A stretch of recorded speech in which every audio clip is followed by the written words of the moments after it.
One of the reasons we bought a TRD off-road version of the 2025 Toyota 4Runner was so that we could take it off-road. And we recently did just that at Hollyoaks ORV Park in Michigan, where we did some higher speed dirt driving and some low speed sand crawling.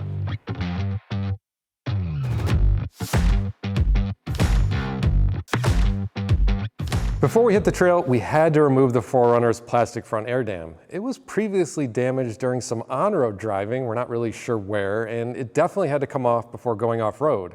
It hangs extremely close to the ground, and it really doesn't make a lot of sense to put on an off-road SUV, but fortunately, it's only held in place by a handful of easy-to-remove screws.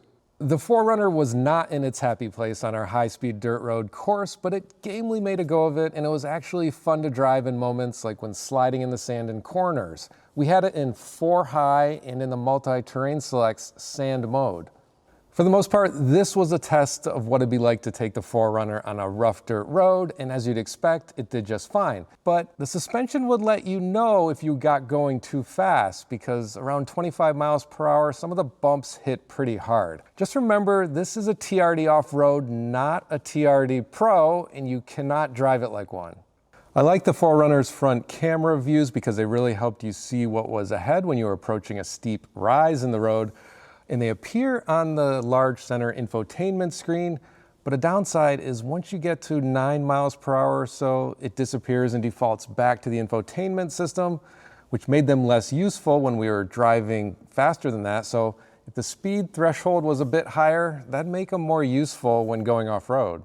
After bouncing around a bit in the 4Runner on the higher speed off-road course, we decided to slow things down a little bit for some trail cruising and sand crawling, and that really allowed us to test some of its other features, including crawl control, which allows you to go up and down hills without having to touch the gas or brake pedal at all. You just have to focus on steering. It's basically an off-road cruise control.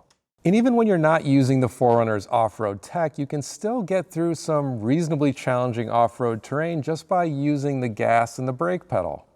I took it on some steeper sand sections and it had no trouble at all getting through that, even with the more street-focused Michelin LTX trail tires.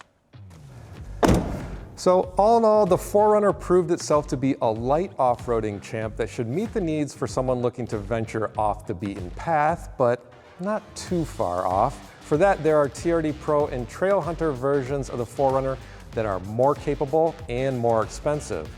The underbody protection of the TRD off-road is minimal for something with off-road in its name, but if you stick to the soft stuff, you should be just fine.